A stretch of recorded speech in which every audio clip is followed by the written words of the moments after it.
Action task force, ठीक है जी, financial action task force, ये इसकी फुल फॉर्म,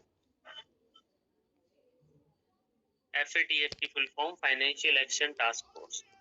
अब देखिए ये एस्टैब्लिश कब हुआ और ये एस्टैब्लिश क्यों हुआ, इसका ऑब्जेक्टिव क्या है, किसके इनिशिएटिव पे हुआ, कहाँ हेडक्वार्टर है और ये करता क्या है, ठीक है। अब ये न्यूज में क्यों आया, जैसे मैंने अभी बताया कि पहले हुआ था, तो ये एक ऑर्गेनाइजेशन है, इसको बोल सकते हैं आप कि इंटर गवर्नमेंटल बॉडी है ये, ठीक है। जो भी इसके मेंबर कंट्रीज हैं वो ये एनालाइज करती हैं, ठीक है, कि भाई ये जो दुनिया भर में वर्ल्ड में जो जियो पॉलिटिक्स होती है, जैसे अभी आपको पता होगा कि एक और युद्ध छिड़ गया हो, है ना, सुना होगा आपने इजराइल और ईरान के बीच में। तो ये जो युद्धों की जो चेन चली हुई है इस टाइम पे, जो कि बहुत ही देखो यूक्रेन रशिया कब से लड़ रहे हैं, फिर ये इजराइल पैलेस्टीन का हुआ, फिर साथ साथ अब गाजा भी, मतलब जो आपका ईरान है उसके साथ भी हो गया,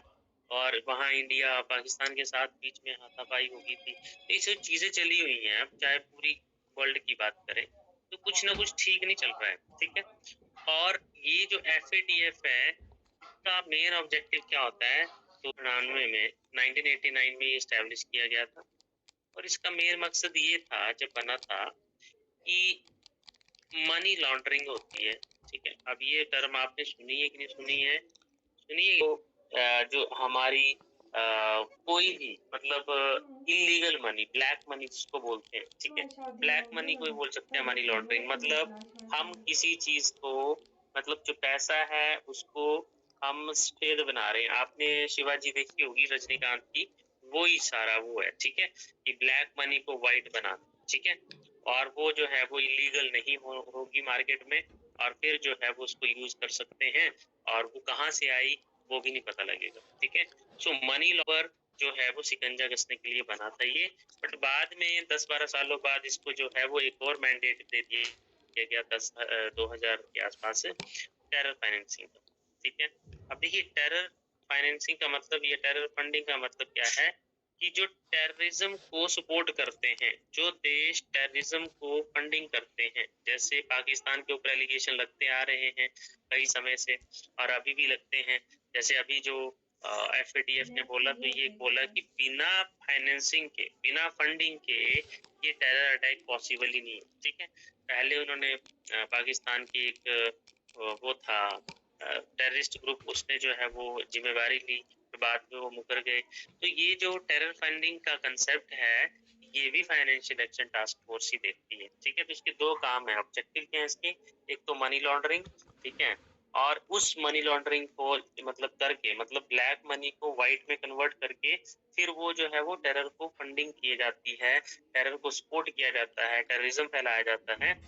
वो सारी चीजें ये देखती है, ठीक है। और इसकी मीटिंग हर साल होती है अक्टूबर में, ठीक है। कहाँ होती है इसकी मीटिंग, हर साल अक्टूबर में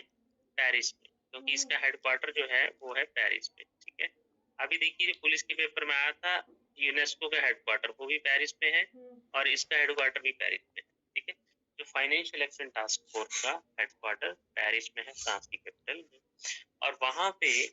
हो सकता है कि अगर आपको पता हो कि इसकी पाकिस्तान को बोलते हैं कि ग्रे लिस्ट में डाला गया था, इसको फिर हटा दिया गया, तो दो लिस्ट होती हैं इनकी,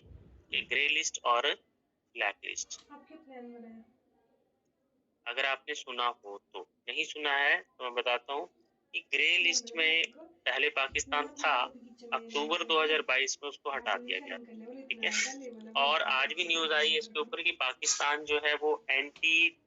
मनी लॉन्ड्रिंग सिस्टम के ऊपर काम कर रहा है, ठीक है। मतलब मनी लॉन्ड्रिंग जो है वहां पे नहीं हो रही है, और ना ही वो टेरर को सपोर्ट कर रहा है, ऐसा FATF ने ऑब्जर्व किया है, ठीक है। अब वो कितना सच है क्या है वो सारी अक्टूबर में पता लगेगा जब मीटिंग होगी, बट ये है कि अभी न्यूज में तो ये बता रहा है कि अभी अक्टूबर में ही सारी चीजें सामने आएंगी, क्योंकि ये सारी चीजें सीक्रेट होती है, ठीक है। तो ग्रे लिस्ट में भारत ने अपनी तरफ से जोर लगाया है कि उसको फिर से ग्रे लिस्ट में डाल दिया जाए, क्योंकि जो ये टेररिज्म को बढ़ावा देता है, ठीक है, ये जो है वो मनी लॉन्ड्रिंग को बढ़ावा देता है, इस तरह से कोई गलत चीजें हरकतें करता है कोई देश है तो उसको ग्रे लिस्ट में डाल दिया जाता है। लाइक टर्की है ग्रे लिस्ट में, ठीक है। कोई और भी देश हैं जैसे अपना फिलीपींस है, ठीक है। कुछ ऐसे 3-4 देश हैं जो ग्रे लिस्ट में हैं, बट इसमें पाकिस्तान था, इसको 2022 में निकाल दिया गया। और ब्लैक लिस्ट में सिर्फ वर्ल्ड के 2 ही देश हैं, एक तो है नॉर्थ कोरिया, ठीक है, और एक है ईरान, जो अभी आया भी हुआ है न्यूज, ठीक है। तो ईरान और नॉर्थ कोरिया 2 ब्लैक लिस्ट में, ठीक है।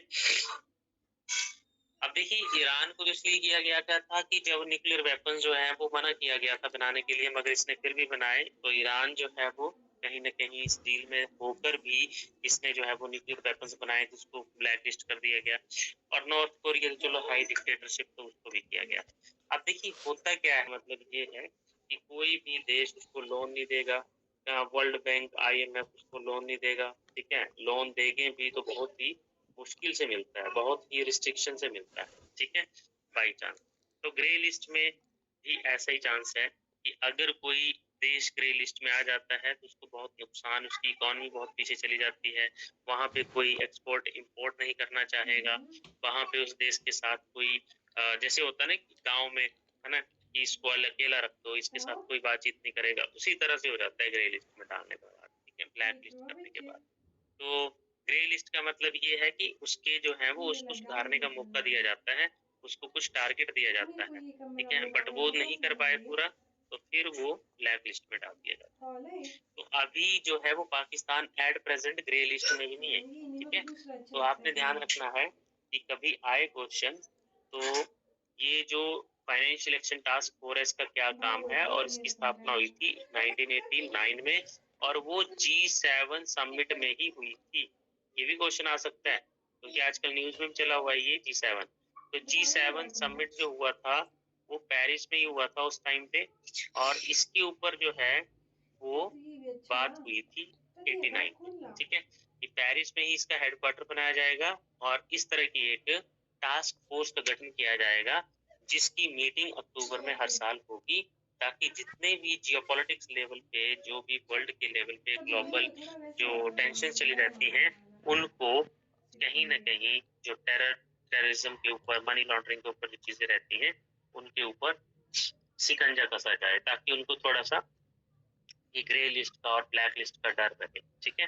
ताकि देखिए आर्थिक सैंक्शंस भी लग जाते हैं उनके ऊपर, ठीक है। सैंक्शंस का मतलब ये है कि अब वैसे तो कोई व्यापार नहीं करेगा उनके साथ, अगर व्यापार करेगा भी तो उनको बहुत हैवी टैक्स चुकाने पड़ेंगे, इसलिए वहाँ की इकोनॉमी जो है वो बिल्कुल क्षीण हो जाती है, इसीलिए ये थोड़ा सा बना के रखा हुआ है। तो ध्यान रखना G7 समिट के दौरान इसकी स्थापना हुई थी, G7 ने ही इसको बनाया हुआ है, ठीक है। G7 के मेंबर कौन है तो मैंने आपको ऊपर लिख दिया गया, ठीक है। 1975 में बनी थी ऑर्गेनाइजेशन, और इसका मतलब है कि जितनी भी डेवलप कंट्रीज हैं, जैसे ये 7 डेवलप कंट्रीज हैं,